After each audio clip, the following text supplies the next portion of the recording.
राजनीति में बसपा यानी बहुजन समाज पार्टी कभी दलित समुदाय की सबसे मजबूत आवाज थी। अब यही पार्टी जिसने 4 बार उत्तर प्रदेश की सरकार बनाई, दलित को सत्ता में भागीदारी का एहसास कराया, लेकिन अब हालात पूरी तरह से बदल चुके हैं। आज बसपा का राजनीतिक भविष्य अधर पलट का हुआ है और इसका सबसे बड़ा कारण खुद पार्टी की सुप्रीमो मायावती का हालिया फैसला है। मायावती ने अपने भतीजे आकाश आनंद को पार्टी में सभी पदों से हटा दिया है। यह वही आकाश आनंद है जिन्हें उन्होंने खुद बसपा का उत्तराधिकारी घोषित किया था। लेकिन अचानक ऐसा क्या हुआ कि मायावती ने उन्हें हटाने का फैसला ले लिया है? क्या यह बसपा के अंत की शुरुआत है? क्या अब दलित राजनीति में नया समीकरण बनने वाला है? और सबसे बड़ा सवाल, क्या यह समाजवादी पार्टी और भाजपा के लिए एक सुनहरा मौका है? आकाश आनंद का उदय, बसपा के भविष्य की नई किरण।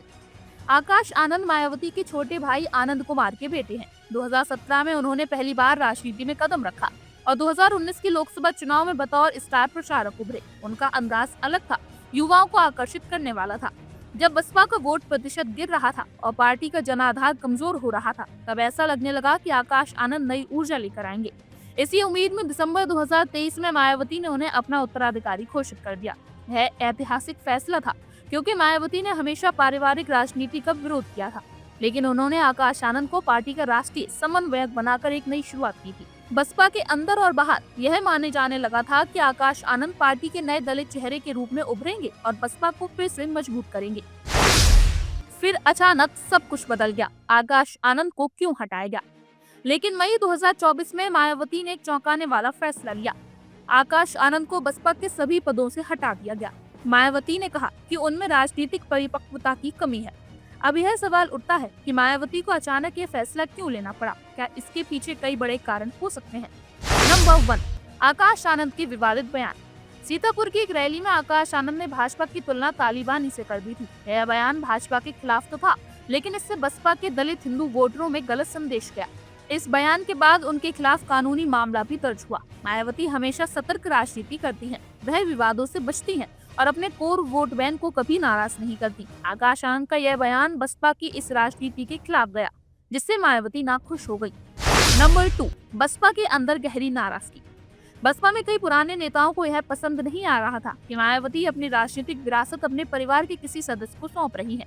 इन नेताओं को लगता था कि बसपा हमेशा एक आंदोलन की तरह रही है, जहां वफादारी महत्वपूर्ण होती है, न कि परिवारवाद। जब मायावती ने आकाश आनंद को उत्तराधिकारी बनाया, तब पार्टी के अंदर एक असंतोष पैदा हुआ।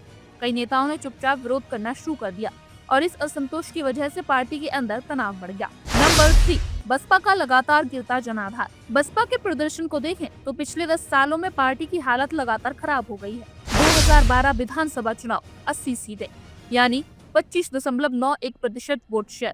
2014 लोकसभा चुनाव 0 सीटें यानी 19.77% वोट शेयर। 2017 विधानसभा चुनाव 19 सीटें 22.23% वोट शेयर। 2019 लोकसभा चुनाव 10 सीटें 13.96% वोट शेयर। 2022 विधानसभा चुनाव सिर्फ 1 सीट, वोट शेयर 12.88%। और अंत में 2024 लोकसभा चुनाव, अब तक का सबसे बुरा प्रदर्शन। इन आंकड़ों से साफ है कि बसपा की पकड़ कमजोर होती जा रही है। मायावती को समझ में आ गया है कि अगर पार्टी को बचाना है तो किसी नए प्रयोग से बचना होगा। क्या मायावती ने खुद ही बसपा का अंत लिख दिया? मायावती ने ऐलान कर दिया कि जब तक वह जिंदा है तब तक बसपा का कोई और चेहरा नहीं होगा। लेकिन सवाल यह उठता है कि क्या मायावती के बाद बसपा का कोई भविष्य बच पाएगा? आज बसपा के पास कोई बड़ा नेता नहीं, कोई मजबूत संगठन नहीं बचा। युवा मतदाता बसपा से कट चुके हैं। मायावती का यह फैसला बसपा के लिए बड़ा झटका साबित हो सकता है, क्योंकि अब पार्टी के पास कोई स्पष्ट उत्तराधिकारी नहीं है। अब दलित वोट बैंक कहां जाएंगे? सपा और भाजपा की रणनीति क्या होगी? Number 1, Samajwadi party.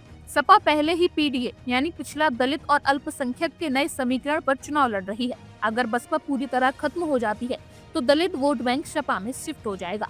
अखिलेश यादव इस मौके का पूरा फायदा उठाना चाहेंगे। अगर दलित मतदाता सपा में आ जाते हैं तो उत्तर प्रदेश में भाजपा को बड़ी चुनौती मिल सकती है। Number 2, Bharatiya Janata party. भाजपा का लक्ष्य हमेशा दलित वोटों को अपने पाले में लाने का रहा है। 2014, 17 और 19 में उसने इनसे काफी हद तक सफलता भी पाई है। हालांकि हाल ही में संसद में अमित शाह के बयान के बाद दलित समुदाय में भाजपा को लेकर असंतोष बढ़ा है। लेकिन अगर बसपा खत्म होती है तो भाजपा को इसका फायदा जरूर मिलेगा। क्या मायावती अब भी राजनीति में प्रभावी है? मायावती पिछले कई चुनावों में ज्यादा सक्रिय नहीं दिखाई दे रही है। 2017 के विधानसभा चुनाव में वह उतनी सक्रिय नहीं थी। 2019 में सपा बसपा गठबंधन के बावजूद बसपा ज्यादा सीटें नहीं जीत पाई। 2022 विधानसभा चुनाव में बसपा पूरी तरह हाशिए पर चली गई और 2024 के लोकसभा चुनाव में भी मायावती का कोई बड़ा असर नहीं दिखा। इससे साफ है कि मायावती का राजनीतिक प्रभाव पहले जैसा नहीं रहा। बसपा का भविष्य क्या है? मायावती के इस फैसले से बसपा को एक अनिश्चित स्थिति में डाल दिया है। आकाश आनंद को हटाना पार्टी के अंदर असंतोष को बढ़ा सकता है। दलित मतदाता अब सपा या भाजपा की तरफ शिफ्ट हो सकते हैं। मायावती के बाद बसपा के नेतृत्व का कोई स्पष्ट चेहरा नहीं है। अगर बसपा जल्द ही कोई नई रणनीति नहीं अपनाती है तो यह संभव है कि अगले कुछ वर्षों में पार्टी पूरी तरह से खत्म हो जाए। अब देखने वाली बात यह होगी कि क्या मायावती फिर से किसी नए नेता को आगे करेंगी? क्या सपा और बसपा में कोई गठबंधन होगा?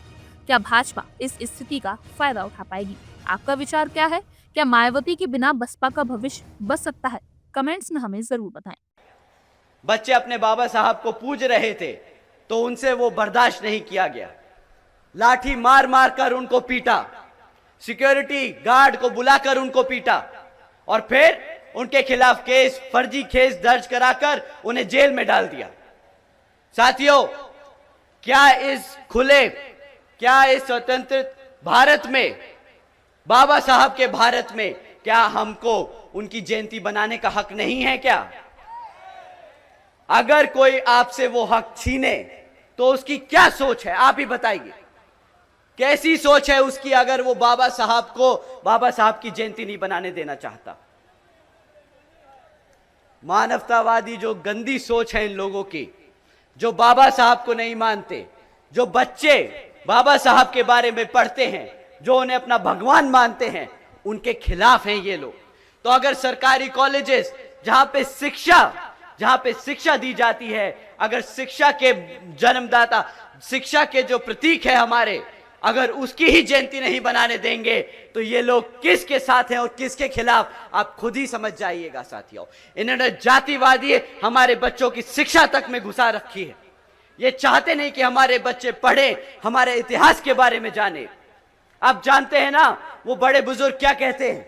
मैं सभी युवाओं से बोलता हूं साथियों, बड़े बुजुर्ग हमेशा कह के गए हैं कि अगर किसी समाज को खत्म करना है तो उसका इतिहास मिटा दो, उसको इसके इतिहास से दूर कर दो।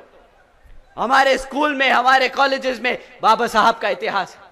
हम उनके बारे में पढ़ते हैं तो आज हम जानते हैं कि हमारी ताकत, हमारी शक्ति क्या है। ये लोग आपको आपके इतिहास से दूर करने की कोशिश कर रहे हैं, आपको दोबारा से वही गुलाम बनाने की कोशिश कर रहे हैं साथियों, शिक्षा के नाम पर इन्होंने सिर्फ खिलवाड़ किया है। तो जब ये शिक्षा का मुद्दा उठाना हो तो बताइएगा कि जब तुमने हमारे बच्चों को बाबा साहब की जयंती नहीं बनाने दी, जब तुमने हमारे बच्चों को पढ़ने नहीं दिया सरकारी स्कूलों में, तो किस बात का वोट बनता है तुम्हारा? और आप हमसे जुड़े रहने के लिए सब्सक्राइब करें YouTube पर, फॉलो करें Twitter पर और लाइक करें Facebook पर। और ज्यादा जानकारी के लिए आपको टाइप करना होगा सिर्फ न्यूज़ नशा।